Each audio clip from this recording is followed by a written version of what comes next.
Fragrant Jade. It is said that in the palace of the Qing dynasty at the foot of Mount Laoshan, there is a 2-foot-tall winter-resistant tree with a trunk so thick that several people can hug it to surround it. There is also a peony, which is also over 1 foot tall. When the flowers are in bloom, they are dazzling and dazzling, like a brocade. Huang Sheng from Jiangxue fell in love with the tranquility and elegance of this Taoist temple, so he borrowed a room as a study. One day, Huang Sheng was studying in his study. He accidentally looked up out of the window and saw the figure of a girl in white looming among the flowers. Huang Sheng thought, where did the woman come from where the Taoist priests practiced? He hurriedly walked out of the study to see what was going on, but the girl had already disappeared.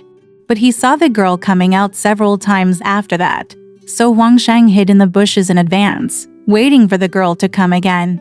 After a while, the girl came as expected, accompanied by a girl in red. Huang Sheng looked at the 2 young girls, red and white contrasting with each other, dazzling and beautiful. The girl got closer and closer. Suddenly, the girl in red stopped and backed away while whispering, "There is a stranger here." Huang Sheng refused to miss the opportunity and pounced on the girl. The 2 girls were so frightened that they turned around and ran away. Her long sleeves fluttered, and a strong fragrance came from her. Huang Sheng chased over the short wall, and the beautiful figures of the girls disappeared again. Huang Sheng fell in love with her so much that he wrote a quatrain on the tree: "Infinite lovesickness, love for the short window. Afraid of returning to Shizali, where can I find Wishuang?" As he was thinking about it, he walked into the study, and the girl in white suddenly walked in with a smile on her face. Huang Sheng was surprised and happy, and stood up to greet him. The girl smiled and said, "Look, you were acting like a robber just now. It was quite scary. I didn't expect you to be an elegant poet."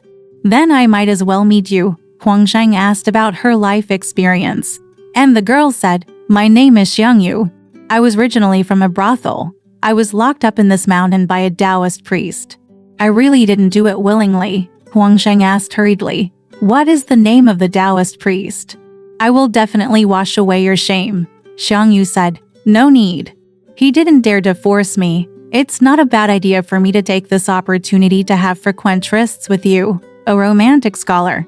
Huang Sheng asked again who the girl in red was, and Xiangyu said, "Her name is Jiangxue, and she is my sworn sister."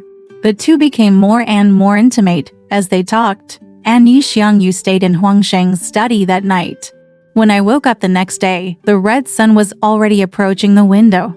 Xiangyu stood up in a hurry and said, "I'm so playful that I forgot about the dawn." While dressing, she happily said to Huang Sheng, "I also wrote a poem as a reward for your masterpiece yesterday. Please don't laugh at me. The good night will soon come to an end, and the dynasty is already at the window. May I be like the swallow on the beam, and the place where I live will become a pear." When Huang Sheng heard this, he was overjoyed. He held Xiangyu's hand and said, "You are so handsome, smart and beautiful. I love you to death. Being away from you for a day is like 1,000 miles away. You must make time to come. Don't wait until night." Xiangyu agreed. From then on, the 2 met every night. Huang Sheng often asked Xiangyu to invite Jiangxue to come, but Jiangxue never came. Huang Sheng felt very regretful. Xiangyu had no choice but to comfort him. "Sister Jiang has a reclusive temperament and is not as infatuated as I am. You have to allow me to slowly persuade him not to be impatient." One night, Xiangyu suddenly broke into the study and said to Huang Sheng with a miserable look on her face, "You can't even defend long, and you still want to shoo. The day has come for us to say goodbye forever." Huang Sheng was shocked. "What do you say? Where are you going?" Xiangyu wiped her tears with her sleeves and said sobbingly, "This is God's will. It's hard to explain it to you. Anyway, the original poem has come true today. The beauty already belongs to you. Shizali, there is no righteous man in ancient times who chanted for me." Huang Sheng repeatedly asked what was going on, but Xiangyu refused to explain clearly, and just sobbed and cried. The 2 of them stayed up all night, and left as soon as the sky was bright and fragrant. Huang Sheng felt very strange and uneasy.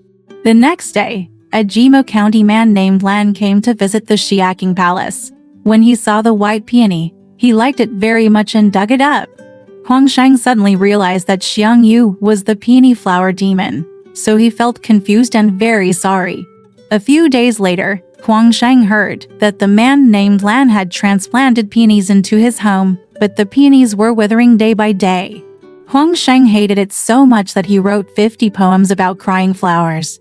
Every day he went to the pit where Bai Mudan was and cried bitterly. One day, after paying my respects, I was returning to my study. From a distance I saw the girl in red, Jiangxue, also paying her respects at the peony hole. Huang Sheng walked over slowly, and Jiangxue did not avoid her. Huang Sheng came closer and grabbed her sleeve, and the two of them shed tears at each other. After standing for a while, Huang Sheng invited Jiangxue to the study for a chat, and Jiangxue followed. Jiangxue let out a long sigh and said, "The sisters who have been close to each other since childhood were cut off. I was even more sad when I heard your cry. Your tears flowed to the bottom of the river. Maybe she will be moved by your sincerity and come back to life. But the souls of the deceased have begun to dissipate. How can they talk and laugh with us in a short period of time?" Huang Sheng also sighed and said, "It's all because of the poor life and hindering the lover. Of course, he is not lucky enough to enjoy the two beauties. In the past, I have many times to Xiangyu conveyed my enthusiasm. Why don't you come to see me?" Jiangxue replied, "I thought that young scholars are most likely to be heartless. I didn't know that you are actually a very passionate person. But you and I friendship is only about friendship and not about sexual pleasure. If we're always in love with each other all day long, then I can't do it." After saying that, he was about to leave. Huang Sheng hurriedly stepped forward to stop him and said, "The long separation from Xiangyu has made me forget to eat and sleep. It's only because you stayed with me for a while that I got some comfort. How can you be so heartless?" Jiangxue had no choice but to say, "I had no choice but to stay overnight. But after leaving, I still didn't see him back for many days." Huang Sheng faced the cold rain outside the window alone, thinking hard about Xiangyu. He tossed and turned at night, and his tears filled the pillow mat. When I was miserable and helpless, I put on my clothes and got up, turned on my candles, and wrote again according to the rhyme of the previous poem. It rains in the evening in the mountain courtyard, and I sit in the small window with the curtain hanging down. I miss you so much that I shed tears in the middle of the night. After writing it, while he was humming, he suddenly heard someone outside the window say, "If there is a poet, there should be a poet." He knew it was Jiangxue, and Huang Sheng hurriedly opened the door to greet him. Jiangxue looked at the poem on the desk and continued a poem at the end. "Where are we? A solitary lamp shines in the evening window.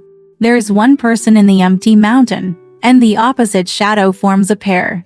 After Huang Sheng read the poem, he shed tears again and complained that he and Jiangxue had not seen each other too often. Jiangxue persuaded and said, "I can't be as enthusiastic as Sister Xiangyu. I just want to comfort your loneliness a little bit." Huang Sheng wanted to be intimate with her, but Jiangxue disagreed, saying, "Why do we have to do this when we have the joy of getting together?" From then on, whenever Huang Sheng was lonely and helpless, Jiangxue came once, and the only time she came was to drink with Huang Sheng composing poems, sometimes leaving without spending the night. Huang Sheng had no choice but to let her go, so he often laughed at her and said, "Xiangyu is my beloved wife. Jiangxue, you are my good friend." Huang Sheng always wanted to ask Jiangxue, "Which plant are you in the courtyard? I wish you had told me earlier that I would transplant you to my hometown, so that you would not be snatched away by evil people like Xiangyu and make me regret it for the rest of my life." Jiangxue said, "Flowers and trees are like people. They can't leave their homeland. It's useless to tell you. You and your lover can't grow old together, let alone friends?" Huang Sheng didn't listen and took her arm to the courtyard. Every time he came to a tree and to the peonies, he asked, "Is this you?" Jiangxue hid her mouth and smiled, remaining silent. Soon, the 12th lunar month was coming to an end, and Huang Sheng returned to his hometown in Jiaozhou to celebrate the new year. One night in February, I suddenly dreamed that Jiangxue was coming. She said to him with a sad face, "I'm going to be in trouble, come quickly. We can still see each other. If it's too late, it's too late." Huang Sheng, after waking up, he was so surprised that he hurriedly ordered his servants to prepare their horses. He rushed to the King Palace in Mount Laoshan at starry night and saw that the Taoist priest was about to build a house. There was a winter-resistant tree on the foundation that hindered the construction, and the craftsmen were about to dig out the tree. Huang Sheng hurriedly stepped forward to stop him. At night, Jiangxue came to the study to express her gratitude. Huang Sheng smiled and said, "Who told you not to tell the truth before? You deserve this disaster. Now I know your details. If you don't come again, I will burn you with a handful of mugwort." Jiangxue sighed and said, "Just because I knew you wanted to do this, I didn't dare to tell the truth before." The two sat opposite each other for a while, and Huang Sheng missed Xiangyu again and said to Jiangxue, "Now that I am facing my good friend, I miss my beautiful wife even more. Now that I have returned home, I haven't paid homage to Xiangyu for a long time. Can you accompany me? Want to cry for her?" So the two of them walked to the peony cave together and mourned for a long time with tears. After about one update, Jiangxue first shed her tears to comfort her. And then Huang Sheng stopped grieving. One night a few days later, Huang Sheng was sitting alone in his study. Jiangxue suddenly walked in quickly with a smile and said, "I have good news for you. The flower god is moved by your true love and wants to let the fragrance bloom. Jade is born again in the King Palace."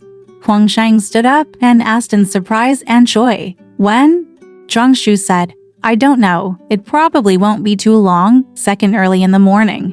When Jiangxue was leaving, Huang Sheng grabbed Jiangxue and said, "I came back to the King Palace this time because of you. Don't let people suffer alone all the time." Jiangxue smiled and agreed.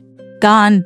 2 days later, Jiangxue did not come. Huang Sheng ran to the winter-resistant tree, hugged the tree, shook it, stroked it, and whispered Jiangxue's name. But there was no reply. Huang Sheng ran back to the study, grabbed a handful of mugwort, tied it up under the lamp, and prepared to bake it in the winter to force the Jiangxue out. While they were being tied up, Jiangxue suddenly broke in, took away the mugwort and threw it away, and said angrily, "Are you going to prank someone by branding them with sores? I'm going to break off our friendship with you." Huang Sheng smiled and stepped forward to hug him. "Leave her." As soon as the two sat down, Xiangyu suddenly smiled and came in quietly. When Huang Sheng looked up and saw her, tears filled his eyes. He stood up quickly and took her hand. Xiangyu held Huang Sheng with one hand and Jiangxue with the other, and the three of them sobbed at each other for a while.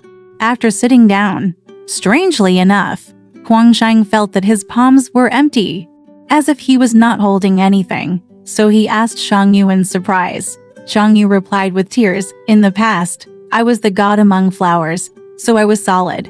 It has a physical form. Now it has become a ghost in the flower, so it is nothing. Although we can meet today, you don't have to think that it is real. Just treat it as a dream." On the other hand, Jiangxue said at the side, "It's so nice. Sister, I'm going to be pestered to death by your man." After that, she laughed. Xiangyu and Huang Sheng continued to talk and laugh, and Huang Sheng felt that she was as kind and lovely as before. But when they were close to each other, she was always as illusory and indistinct as a shadow, so he was depressed.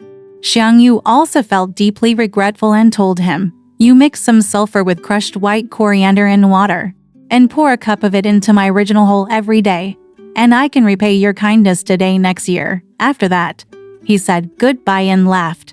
The next day, Huang Sheng went to the white peony cave and took a look. Sure enough, peony buds sprouted out. Huang Sheng followed Xiangyu's instructions, watered and cultivated the soil every day, and built a circle of railings round it to protect it. When Xiangyu came in the evening, she was very grateful to Huang Sheng. Huang Sheng planned to simply transplant the peonies to his hometown, but Xiangyu dissuaded him and said, "No, my body is too weak now, and I can't withstand the damage. Besides, everything grows in its own place.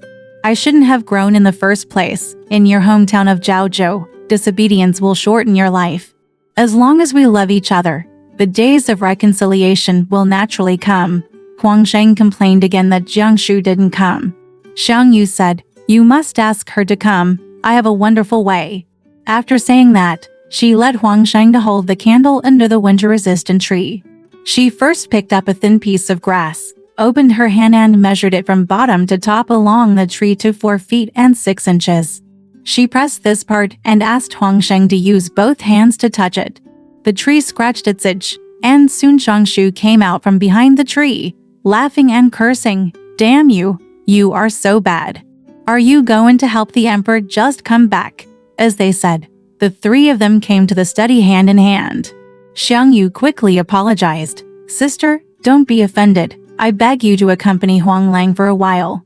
I will never bother you again in a year." From then on, Jiangxue often came to accompany Huang Sheng. Huang Sheng watched the peony buds grow up day by day, growing strong and vigorous. By late spring, they had grown to more than 2 feet tall. When he returned to his hometown, he gave some money to the Taoist priest and asked him to water and care for it every day. In April of the next year, Huang Sheng returned to the king palace. There happens to be one peony in bud. Huang Sheng stood next to the flower, lingering and watching. He saw it swaying slightly and opening. After a while, it opened as big as a disc. A small jade beauty 3 or 4 fingers high sat in the center of the flower. In an instant, it floated down.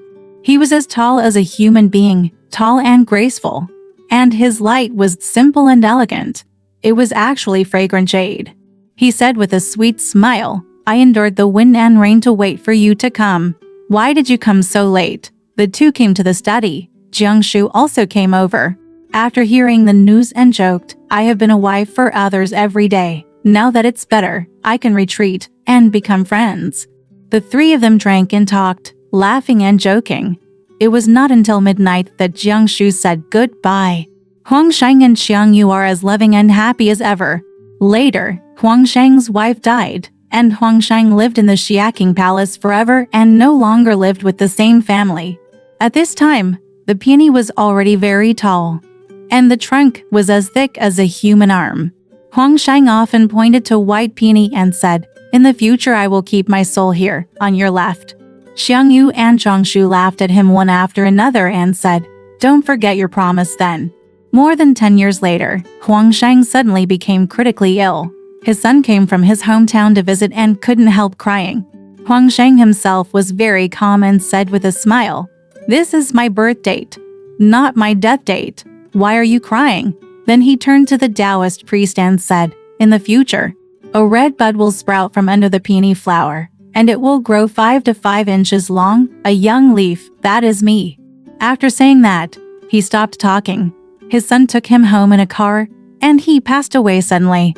The next year, a fat and vigorous red bud sprouted from under the peony flower, and it turned out to be 5 small leaves. The Taoist priest thought it was miraculous and effective, so he paid more attention to watering and care. Only 3 years, this peony grew to a height of several feet, with a trunk as thick as 2 hands. It was extremely lush, but it didn't bloom. After the old Taoist priest died, his disciples did not know how to cherish it and cut it off. Soon, the white peonies also died, and the winter-resistant trees also died. Alright, this story has come to an end. If you liked it, please give it a thumbs up. Thank you.